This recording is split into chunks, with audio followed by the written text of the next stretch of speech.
Hi, everyone. Hi, welcome. I'm Julia Elliott. I'm the editor of Metro Parent Magazine. I have my reading glasses on. Now I can't see you, so I have to take them off. This is aging. I want to welcome you all for coming to our Ed Talks. Metro Parent's been producing Education Expo for more than 2 decades. I have not been part of that this whole time, so I'm not that old.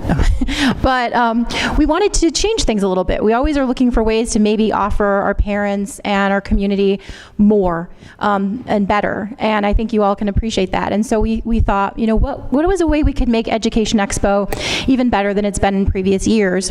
And it occurred to us to do educational talks. You know, Cranbrook has this lovely auditorium, and we thought, let's put it to use, and let's get some people who are educational advocates, who know about the state of education in Michigan, or have experience in the classroom, to offer you insights into how you can give your children the best opportunities possible. And so that's what the spirit of these are about. And so I'm so excited to have you here. If you haven't looked in your program and you're not familiar with the other Ed Talks that are happening today, please do.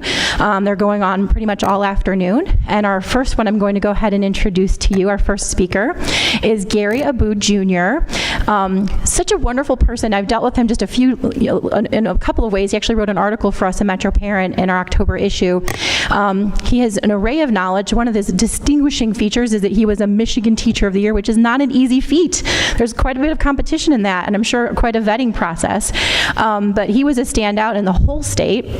He was a science educator in Grosse Pointe, and now he's such an educational expert and such a dynamic speaker that he has his own business and he speaks around the country. And today he's going to give you some insights on how you can foster your child's inner geek, because the love of learning is one of the key building blocks for kids to be successful in their educational pursuits. So please welcome Gary Abu Jr.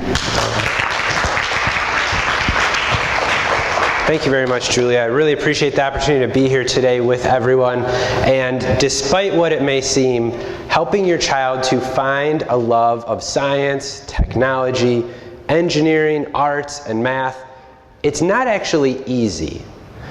And I know this firsthand because I have tried to teach science to teenagers, I have tried to teach science to preschoolers, and I have my own 4-year-old. So I learned very quickly that this stuff is not easy. But I do think that if we look at some really interesting hints along the way, then we can actually learn a lot about what it might mean to unlock children's potential. And that's what I'd like to talk with you about today. So as I mentioned, I have tried to teach science to preschoolers, but I started out as a high school science teacher before going into education administration, and then eventually starting my own company. In educational consulting, I get to travel around the country, as you heard Julia mention, to be able to present to schools and educators to help build up their curriculum and their teaching practices. And I wanted to share with you a little bit about the work that I got to do recently as part of that company. Now, you may have been noticing in the program it says I'm an author, and you're like, wait, I thought this guy was a writer. That's true. We're going to get to that in a little while. But first, I want to share about a business trip that I took to Phoenix recently. I had the opportunity to train some math teachers in Phoenix just a couple of weeks ago. And on my way back from that business trip, I decided to take a 6 a.m. flight. Don't ever take a 6 a.m. flight. It's a terrible idea. There are really 2 kinds of people on a 6 a.m. flight: those who are still waking up and those who are trying not to wake up. But the flight went smoothly, and I wanted to get home at a reasonable hour. And so with the time difference, 6 a.m. was the choice I had. We go through, we're making good time, no turbulence, no issues whatsoever, and then we're getting close to landing. Everything goes just as expected. But along the way, you know how they come down with the drink cart to ask everybody what they want to drink? I love that part. I love it because I enjoy seeing what other people choose for their beverage. Now, at 6 a.m., you might think the number 1 drink that's ordered is... Yeah, it's not. It's not at all. It's really interesting the choices people make that early. But one person I did notice who was sitting behind me said, I just want some water. Actually, could you refill my water bottle? And so the flight attendant did so. But they had one of those big water bottles, not just like, you know, a 20 ounce like this. They had one of those canteens that was like a liter. big hard plastic, a blue one. I'll never forget seeing this. And here I'm going, wow, they get that refilled while the rest of us are drinking out of Dixie cups. This is just, I guess, the way that airplanes work. But as we're going through the flight and we're getting ready to land, they tell you, prepare for landing, and everybody's kind of like putting their hand on the front of the seat, when the plane comes to a stop and you're kind of moving still forward. And I noticed something out of the corner of my eye in the aisle, and I hear some commotion from behind me, and people are going, look, look, and I'm like, what's going on? And I look over, and there's the water bottle sliding down the aisle. But it never tipped over. It stayed upright, and it slid and slid and slid until the plane came to a stop, and then it came to a stop. Now, I thought this was fascinating because I'm a physics teacher, but I resisted the urge to yell out, an object in motion stays in motion. I didn't do that. But what I did do is I noticed that as the water bottle passed each row, smiles lit up over everyone's face, and people are calling out, look at the water bottle. How far do you think it'll go? How long until it stops? When it finally stopped, someone picked it up and passed it back, until it got to the original owner. And as it went back, people golf clapped for this water bottle. The craziest things amaze people, and maybe you can see the irony here. I know as I'm seeing this, I'm enjoying it, but I'm going, wait, the water bottle stole the show after we just spent 4 hours in the air, traveling hundreds of miles per hour with hundreds of people and thousands of pounds of luggage, thousands of feet above the clouds and the ground, and then nobody even cracked a smirk over that, but a water bottle comes sliding, that stole the show. Now, maybe you can relate to these kinds of experiences. I think this was a great example of people doing what we call geeking out over something very simple. Now, I love this as a physics demonstration, but I love it even more as something that points us to human nature. We've all been there. We all have our inner geeks, and we all have things that we geek out about. And if you disagree with me, I'm going to prove it to you right now that everyone has an inner geek. Are you ready? Okay, don't miss this. If you have ever been on a road trip and driven past a field of cows, raise your hand. Okay, keep your hand up if, when you drove past that field of cows, you were feeling compelled to shout, look, cows! Everybody does this, especially dads for some reason. I think that was the first thing they taught me in dad college was when you're in the car with your kids and you pass large animals, make sure to shout the name of the animal and point. And I really do think that this is pointing to the fact that we have this innate sense of awe and wonder and curiosity about the world that prompts us to geek out over things. And so what that might mean for us as we try to think about fostering our children's inner geek when it comes to STEAM education and more, I think that this catches our attention because of the fact that geek means something specific. And I'm going to talk to you about this in just a moment. But as you think about these common experiences, everyone's sense of awe and wonder kind of gets compelled to come forth. Raise your hand if you enjoy seeing rainbows when they come out. Anybody enjoy seeing mountains when you get a chance to drive by, fly by, or look at them on TV? How about when there's an eclipse? Is anybody like a planner, a header for eclipses? Yeah, me too. These things are out there. They're in nature. They're in the world. They are parts of science and nature, and they make us all appreciate, but they also catch and hold our attention. And I think that if we dig deep into the words themselves and what they mean when we say, foster your child's inner geek in order to make their education go full steam ahead, I think we might find some hints as to how we can do this. So if you will humor me, I'd like to take a moment to look closely at the meanings of a few of these words. And to help us gain some insight on the topic, I want to go to one of the foremost sources on the meanings of words, the dictionary. Now, for those of you who don't know what a dictionary is, before we had search engines and virtual assistants, when we wanted to know what a word meant or how it was spelled, we had to go to these giant books and look them up. Come on in. And so when I checked out the dictionary to look at these words more closely, here's what I found. The word geek is a slang term, and it is often used to refer to people who have a high degree of expertise or an enthusiasm for a particular topic. That sounds all well and good, but it's also been used in kind of a negative way over the years to ridicule kids who are exceptionally good in school. And in the same way, over time, the word has kind of been taken back from its only negative connotation, and geek now is something that is almost a point of pride for enthusiasts of different topics. If you like Harry Potter, you and millions of other people around the world might self-refer as geeks over Harry Potter. If you like football, you might geek out with other people when you get together to watch a game. Those are great examples of how this word has changed use over time. But if we look at the fact that what it means is really to be an enthusiast and an expert, I think that gives us a clue about what we can do to help our children. The next word I want to talk about is the word foster, what it means to foster. In often places we hear the word used is to raise up a child who's not biologically our own. And that's a great picture of what it means to foster our children's inner geek. But it also means to help to develop and to bring out the best in a trait. And interestingly, foster is only used to bring about good traits. Nobody ever says, I want to foster the inner deviant in my son. Like, nobody does that. And so the third word I wanted to look at, and this is probably the most fascinating one that I found when I looked in the dictionary, is the word educate. When you think of the word educate, you may think that things come to mind like a teacher giving a dynamic lecture about medieval history. You might think about children reading books, taking notes. You might think of a library. You might even think of paying a really large tuition check. And if that's you, then we'll wait till Sal and Megan get up here later and we'll let them handle that topic. But the word educate, interestingly, brings all kinds of thoughts to mind. And when I found the definition and I looked into it a little bit more, this was one image that did not actually come to mind when I think of educate.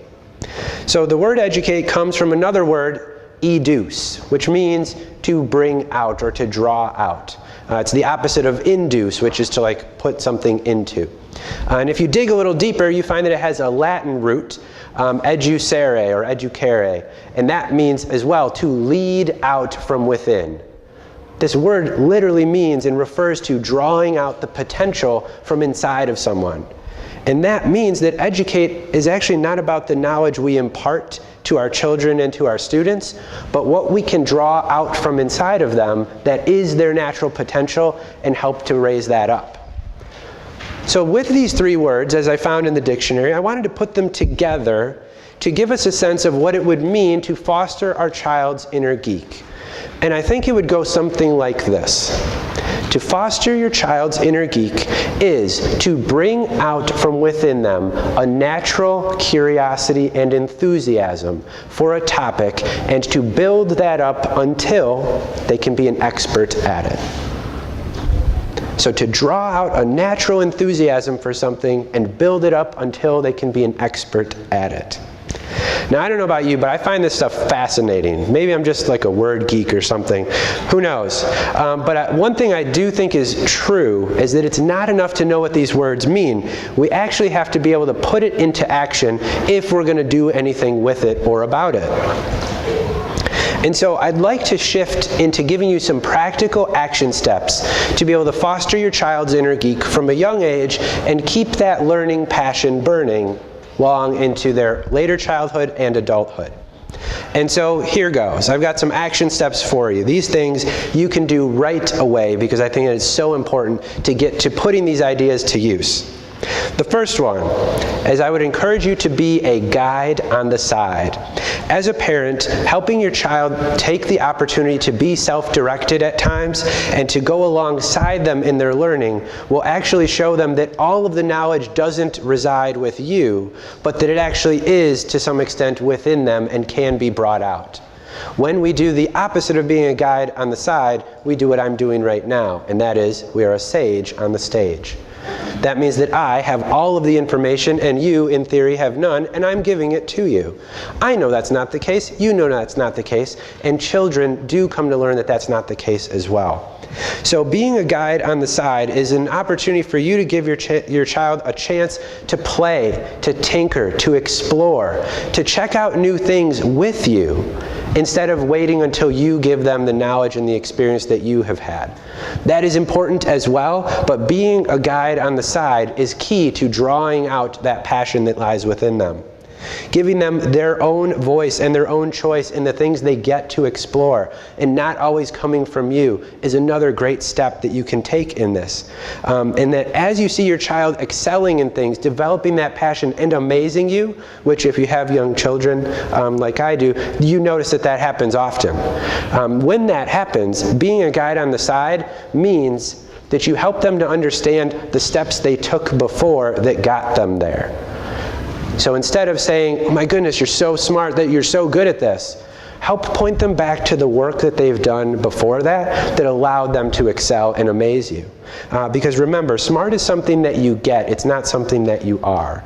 And being a guide on the side can help your child realize that. The second thing that I want to encourage you to do as an action step is to do things that take time. Activities that can be completed in one sitting are great, but it is also important to have things that we come back to and that we have to keep working at, and that can't be finished in one sitting. This could be building a large puzzle. This could be developing a skill with a sport or with an instrument or with an art practice. Whatever it is, doing things that take time are things that can actually cultivate a love of learning and a sense that it doesn't have a beginning and an end, but rather that it is an ongoing process. Some really great examples of this actually happen outdoors. If you've ever planted a garden, you know that it is not a one-day commitment to planting a garden. You know that it takes a lot of work and that it takes time. Doing that alongside your child can show them what they learn from gardening, and they can also learn that that process is a reflection of what it means to learn and be a lifelong learner.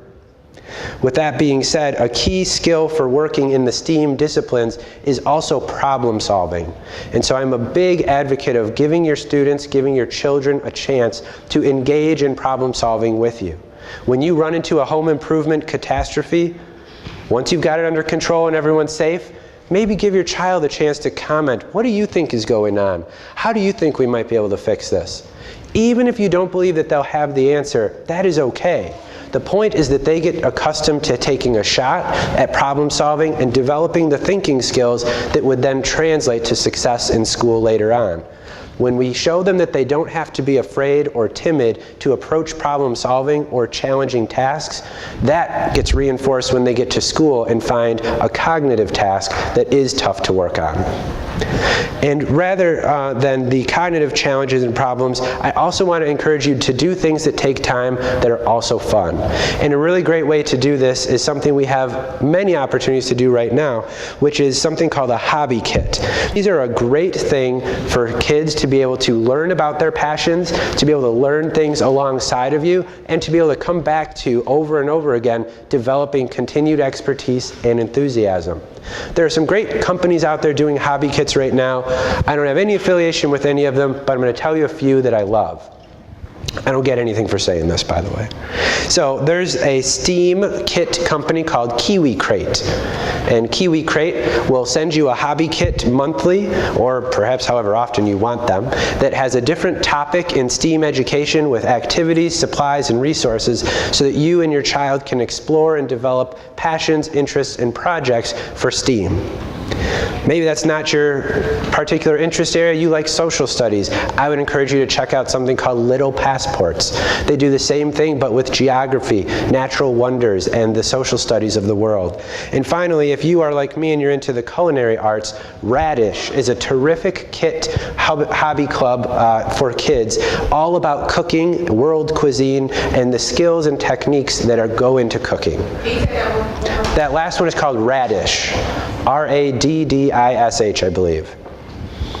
And these hobby kits, Kiwi Crate, Little Passports, and Radish, are outstanding opportunities for learning on the go, learning at home, and doing things that take time. The third action step I want to give you is to create memories. Part of geeking out is that you can talk about things no one else knows with the people who are in your tribe. If you have ever seen on TV that they have comic book conferences, conventions, they have Harry Potter conventions, they have all kinds of different topic-based interest conventions, what that shows you is that people from all over are interested in these things together, and they're part of your tribe. There is a learning opportunity in social learning, and that makes memories. And those people who are part of that interest group have those memories that no one else does, which means that they can geek out on these things together and have a sense of community and connectedness to other people who are enthusiastic and experts on their topic. So in your families, creating memories is what can bring you together. Having common knowledge, common experiences that no one else does, gives you something to talk about with your child later on that they can't with anyone else. Number 4 is to show them what you are passionate about. The best way that I can advise you to be able to help bring out your child's inner geek is to lead the way by showing them yours. Show them how you dive into your own passions and interests, and let them know that it is totally normal to do this themselves. Finally, number 5 is to seek out opportunities in your community. Every community has resources that can foster your child's interests. These might be activities through the school, they might be through a community center, or they might be through other groups like the Scouts. Whatever it is, find those opportunities that are in your community, and even if you are homeschooling your child, you still will have access to some of those resources through your neighborhood school. Now, this may sound like a lot, but don't worry, we're all in this together, and so I want to share with you that I'm doing the same thing now with my daughter. And we can all help each other if we commit to taking one first step. So I would ask you to consider this. What if we all tried to foster our own passions, and we did that out loud in front of our children? I think that when I have done this with my own daughter to show her my love of music, my love of writing, my love of other things in cooking, she started to see that she has interests of her own, but also we have some common ground. And as time has gone on since she was born, we made it a tradition to do things on a regular basis. We read to her every night before she went to bed, as many of us in the room who have children probably do. And I noticed that as I was reading with her, I wanted to help her develop a love for science by reading. She developed a love for other things through it, so why not science? But there was this problem. There was not a lot of children's literature, at least in the fictional genre, that was dealing with real science. So I couldn't find books that were also stories, that had characters, that dealt with science. I found a lot of fact books, but she wasn't interested in that at 2 or 3. She wanted a storybook character. And so it compelled me to be able to help this cause by taking my expertise in science and my passion for sharing science with others, and it helped me to decide that I wanted to write a book. And so I'm doing this project right now. It's called Science with Scarlett. It started just about a year ago, and it was motivated by the fact that I couldn't find great children's stories about science for my daughter. Now, I'm really excited to announce that this project is going to be coming out this winter, and the first book is called What Color Will It Be? That launches in January.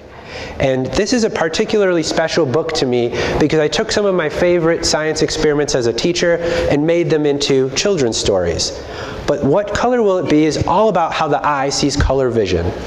And something else that you may not know about me is that I'm the recipient of 2 cornea transplants. I lost my vision when I was in my teens and early 20s and had to have surgery to be able to repair and restore my sight.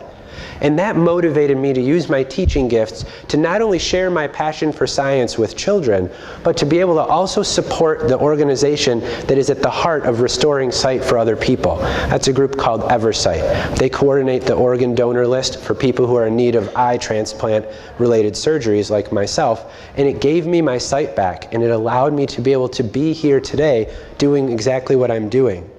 And so this story I share with you because I think that what I have learned over the last year of writing is that bringing my daughter alongside me to share what I was doing, get her feedback, and show her how I was exhibiting my own passions and fostering my own inner geek was one of the best ways that I could help her do the same for her. And so when it comes to putting all of this together, I want to kind of land the plane on this note. Encouraging your child to develop that enthusiasm, that expertise in their areas of interest is so important. It can help them find significance in their learning, work towards mastery, and become a lifelong learner in the process. So as an educator and a parent, you can probably tell that this is a topic that's really near and dear to my heart. And it would be my heart as a parent and an educator that for all of us, that we would be able to foster our child's sense of an inner geek, to be able to get their education, to be able to skyrocket, to excel, to soar, to go full steam ahead, so that they can be able to unlock their gifts, their talents, and their natural purpose to be able to do the work that they're called to do in their life. And so I encourage you, as you are on this journey as parents and fellow educators, to do the same, and I thank you so much for your time today.